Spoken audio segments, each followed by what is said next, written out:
Hi. Hola. Hi, here's Mr. Dozy. This is Michael Bradley. Hey, I'm Memphis. Hey. Hola. Hello. I'm here with soccer.com. Soccer.com. Soccer.com. And I'm talking with my friends soccer.com. See you soon.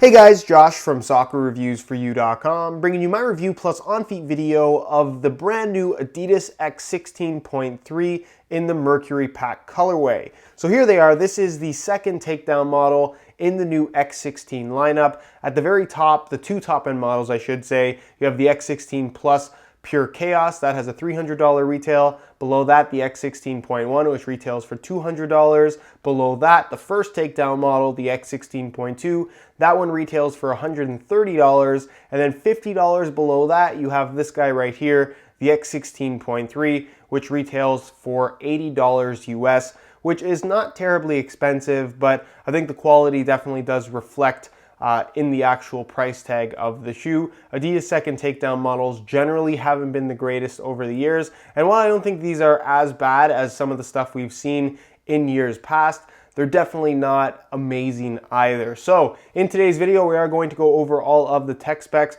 talk about the quality, the fit, the feel, the general performance of the X16.3, and determine whether or not this is a good value at the $80 price tag, because when you're talking about takedown models, the price to performance ratio has to match up in order to make the shoe a good value. So again, we're going to cover all of that in today's video, so stick around if you want to learn more. If you are interested in a pair of these for yourself, be sure to check out the review page on my website. That'll be the very first link down below in the description of this video. On that page, you'll find Buy It Now links with exclusive SR4U coupon codes where you'll be able to pick these guys up below their normal $80 retail price. So again, that is linked down below in the description. Go ahead and check it out. And with that being said, let's get right into the review. To start things off, let's talk tech specs and performance with the Adidas X16.3. Now, at the $80 price point, in all honesty with this shoe, you aren't getting a whole lot for your money. Yes, it does have the look of the kind of S-curve heel that's kind of unique. It does have the extended tech fit collar,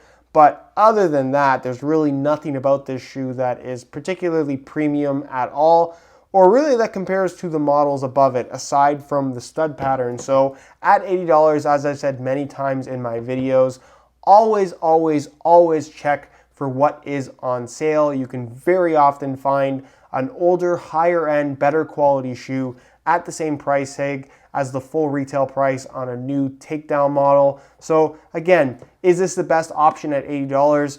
9 out of 10 times it absolutely is not. You can find something better quality on sale. But if you have $80 to spend and this is on your radar, I guess listen to what I have to say and then make your decision from there. As far as the upper is concerned, it is a synthetic leather material. It does have a similar look, I'll say, to the models above it, the 16.2 and the 16.1, but it is completely different. It's just a synthetic material that's pretty similar to what you're going to find on the messy 16.3, which is not a particularly great shoe either quality-wise. The material itself is flexible, it's soft against your foot, doesn't necessarily feel bad, but it doesn't feel good either. It has no real essence of kind of premium quality. The touch on the ball doesn't feel all that great. It's heavily padded. There isn't a whole lot of feel in general. It gets the job done, but again, at $80, you can generally find something in a little bit better quality that's just going to offer better feel in general. The finish on the upper is pretty much completely smooth. There is a little bit of texturing from the graphic they have printed on in the form of these little streaks,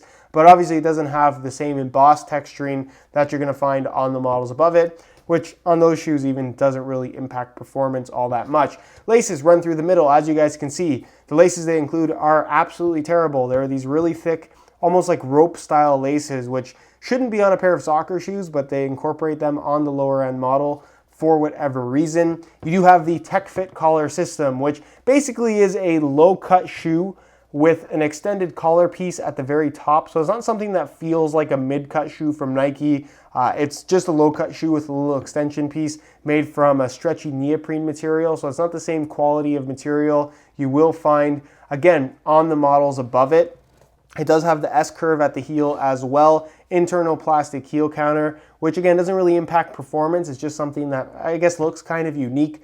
And as far as the actual Tech Fit collar system, again, it's not the same as what you're going to find on the 16 Plus, the 0.1, or the 0.2. This is basically just a neoprene tongue, I guess is the best way to put it. Instead of being fused or actually wrapping onto the sides of the shoe, it's just an extension piece that flows from here to the bottom and then flows from here to the top. So it's just filling in that center portion where a tongue would normally be positioned, just so it's not left completely open, but nothing's actually wrapping down to the sides of your foot, acting as kind of like an internal structure or anything like that. It's just there purely for looks and to fill in the middle of the shoe. Not something that, again, impacts the fit or feel of the shoe in any way at all. The inside heel liner is actually kind of nice. It's kind of like a waxy finish, almost synthetic suede type material. Really, really like it. It's got some nice padding to it as well. Again, reminiscent of what you will find on the models above it. The insole, it's not removable, it's glued in. If you really, really wanted to pull it out, I'm sure you could, but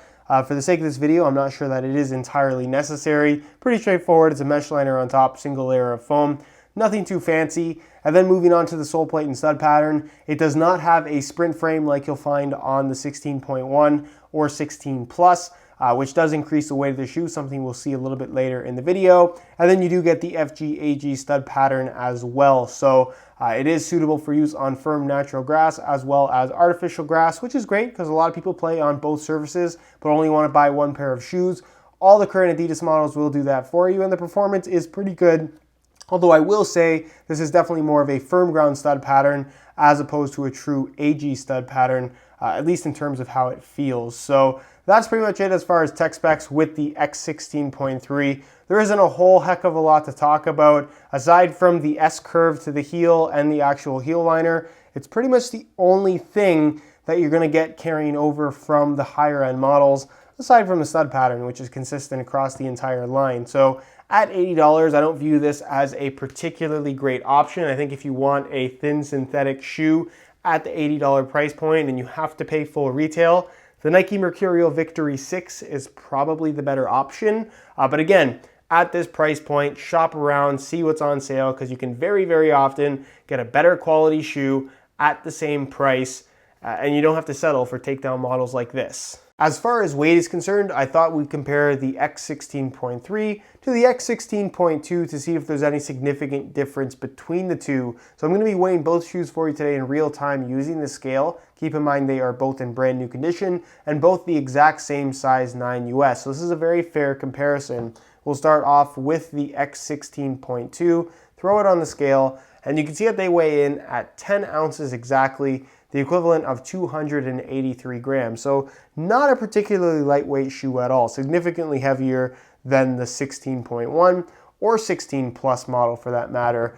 Next, we're gonna weigh the 16.3, throw them on the scale, and you can see that they weigh in at 8.75, the equivalent of 248 grams. So they are 1.25 ounces less than the 16.2, which is often the case with a lot of Adidas takedown models. The first takedown always ends up weighing more than the second takedown, which I guess is a good thing as far as the value proposition is concerned with the lower price point shoe. But the quality, I would say, is definitely a big step down coming from the 16.2. And again, it's just a completely different shoe altogether. Different synthetic, different fit, different feel, different touch on the ball. The only thing that's the same here is the stud pattern. So again, at the $80 price point, I really don't think that this is a particularly attractive package. But if you absolutely must have a takedown model in the X16 line and you are on a lower budget, just know that the X16.3 does technically weigh more than the 16.2. As far as aesthetics go, the X16.3 to me just looks like a takedown model. When you compare it to all the models above it, being that they either have a lace shroud or kind of a cool looking one-piece design across the top of the foot, being that this doesn't have that, it just looks a lot lower quality, and it looks like a shoe that costs a lot less money than the 16.2 or the 16.1. The neoprene, to me, doesn't look the greatest. You don't have the same embossed texturing within the upper as well, which does take away from the kind of premium vibe of the synthetic. Not that this is a premium synthetic at all, but I think it just looks better when you have the embossed logos and graphics within the shoe. And you don't have that here on the 16.3. It's still a Mercury pack shoe, so you do have the silver coloring with the little swirls through it, the gray streaks within the actual upper itself to kind of replace the embossed graphics. The laces are orange and silver, or orange and gray. It looks like it would be reflective material, but it isn't. The neoprene sock is orange, as you guys can see. You have the Adidas logo in black on the lateral side, as well as the X and TechFit logos there in black on the medial side. And then the sole plate, silver in color with black studs. Again, nothing that you wouldn't necessarily find on the models above it. So that's pretty much it as far as aesthetics go. I particularly don't care for how these look,